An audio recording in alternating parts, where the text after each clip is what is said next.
अस्सलाम वालेकुम viewers. Drama से अलमदावा जिसकी अगली किस्त में आप लोग देखेंगे कि आलियान की वालदा अब हर वक्त नूर को बातें सुनाती रहती हैं।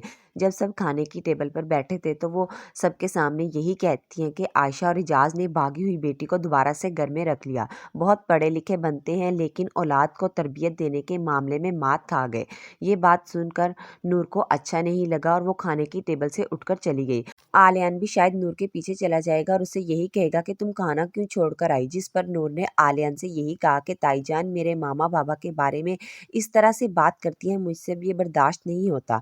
तो आलियान नूर से यही कहेगा कि तुम अम्मी की बातों की ज़्यादा फिक्र ना किया करो, वो अभी गुस्से में है क्योंकि नवेरा वापस आ गई है, कुछ वक्त दो वो ठीक हो जाएंगे। उधर दूसरी जानिब नवेरा से अब घर में बंद होकर रहना बर्दाश्त नहीं हो रहा, इसलिए वो अपनी वालदा से भी यही कहती है कि क्या अब मैं रिश्तेदारों के डर से सारी जिंदगी घर में बंद होकर बैठ जाऊं। तो शायद आयशा नवेरा से यही कहे कि कुछ वक्त तक तुम्हें ये सब बर्दाश्त करना पड़ेगा, जब मामला थोड़ा पुराना हो जाएगा तो सब लोग इस बात को भूल जाएंगे।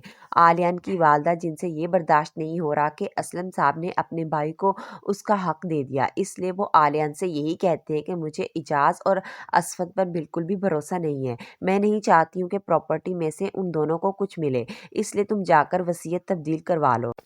तो आलिया ने अपनी वालदा को समझाने की कोशिश भी की कि अगर अब्बा ने ये फैसला किया है तो कुछ सोच समझ कर ही किया होगा, लेकिन इशरत बेगम तो आलियान की बात को समझने के लिए तैयार ही नहीं है। वो तो बस इस बात की जिद लेकर बैठी है कि मैं इस प्रॉपर्टी में से किसी को 1 रुपया नहीं दूंगी, लेकिन उनकी जिद से अब कुछ नहीं होगा क्योंकि होगा वही जो असलम साहब की वसीयत में लिखा है।